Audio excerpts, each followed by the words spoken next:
We're disappointed with the outcome of the game. It was unbelievable crowd and great, beautiful day. I thought our team again played their tails off. We just got to find a way to make a few more plays down the stretch. I could not be prouder of their effort, and there was a lot of good things. I thought adjustments were made at halftime, both sides of the ball. Defensively, I thought we got the runs secured up a little bit, but much better in the second half. With that, to get that done, we had to match up with some man coverage, and they made some. They made some really unbelievable plays one-on-one. The touchdown throw, that's their best player, and we were manned up on him. And then the one on the sideline before that to get in that position, we couldn't cover the guy any better. And the guy made a play in their touchdown drive. Then offensively, I thought we had some opportunities in the first half that we squandered. Couldn't overcome a sack. I think maybe in the first quarter that we should have got points out of and didn't. We had opportunities to have the lead at halftime and didn't capitalize. So the team, their heart hurts right now. They're disappointed, and we're going to have to, as a staff, get these guys get their heads up and get them back to work on Monday. What did the officiating crew tell you about that fourth down? Yeah, we had third down play. It was post play call. Yeah, we were going to go for it, fourth and two, whatever it was, and we got a penalty from the bench area, and you can't do that. It's unfortunate. I'm disappointed. The person is disappointed. That's not who he is, and it's a teachable moment for our football team. And I know that's not who that person is. It can't happen. It's on my shoulders, and I know that the young man is hurting, but we've got to get it corrected and make sure it doesn't happen again. It's really. So they did indicate who the call was on, and this was. I'm not clear on that just exactly, but I will obviously get clear on it. It was strictly verbal. It wasn't an act or. From right now, from the communication I got after the play on the first time that we took, it was verbal. Yes. Coach, kind of looking at this loss, you hung with Central Michigan for so long, you were leading them, and then it comes down to not being able to get one stop and one penalty that kind of could kill a drive. How do you stomach a loss like this, and how do you kind of get these guys picked up? How do you reflect on a loss like this? Yeah, we challenged them this week. You learn something from every game, the losses. From struggles that you have, and throughout the course of the year, you from games, you learn from them. The challenge this week from the staff was learn from the positive from last week. Our mindset was the same, just from the positives, and the guys I thought did it. I told the team after the game, I'm not sure this wasn't our best 4 quarters. I know that the ending and the outcome, I get it. That's the sport, and we got to find ways to make the plays. But I couldn't be prouder of the game, of what I saw. I've told them since August the 6th when we started. Every game, once we start league play, is going to come down to a situation. Every time we work overtime, we work the clock. Every game, our league, top to bottom, is the most competitive it's been in my time here. And every game is going to come down to what you saw today and what you saw last week. You look at the scores. I haven't watched everybody's film, but I look at the scores, and it's going to be down to the, who makes the plays and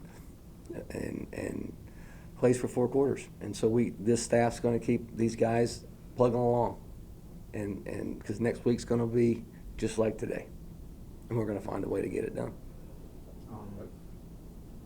You go. Coach, before the last two drives, every drive that your offense had got it into Central Michigan's territory. Two-quarter. What can you just say about how the offense was able to flow with Armani starting the whole game, and how important is that going forward to continue to finish those drives? I'm very happy with his performance today. At this point, I want to watch the film. I know it's not perfect, but there's some good things. The deep balls. We had a play action pass, and I hugged his neck on the.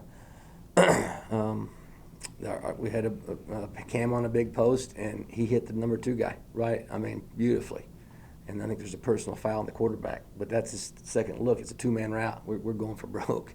We hit Cam earlier on the play action pass and went to it in a different formation, and he hit. I mean, it was. I'm excited about that.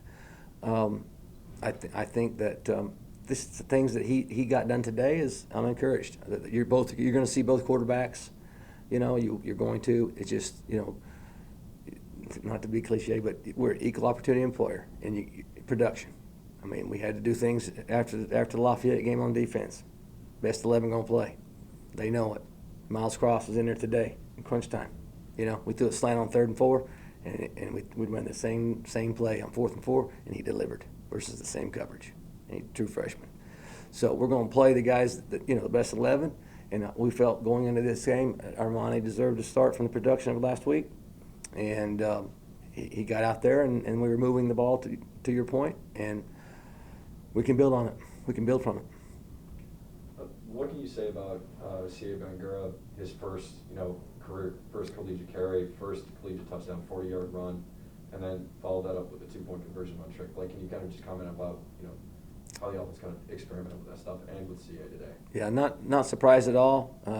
If you, again, I know you guys were at practice early. I mean, he's the guy.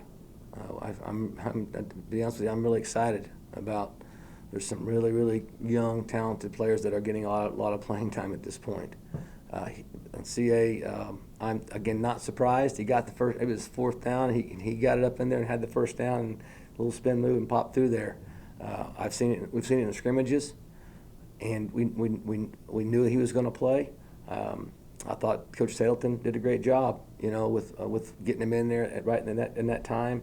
It was his series, and he's expected to go in there and get the job done, and he did. And you're going to see more of him.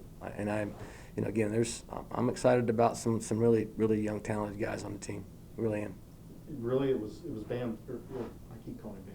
It was Bangura's series at that point. Don't quote me on who the series was. Okay, I don't know if DeMontre he tapped out. I'm not sure. O'Shawn's injury. Okay, I'm not sure. Exactly. Because it looked like those 2 guys were dinged up. And, okay here and you so go. I want to hold, so don't, don't kill me on if it was his series or not. But because I know O'Shawn went down and DeMontre was winded, and and Jake, you saw Jake Netherton in there at running back as well throughout the course of the game. So Monday I'll know if it was how it transpired. But we have talked as a staff actually, Coach Rudolph has been giving Tyler a hard time about getting him in the game, and so we thought it was going to happen, today. To be honest with you. No reps for O'Shawn in the first half. Was that a team decision or a team internal thing with the team? Absolutely. He's fine, but it's a team thing.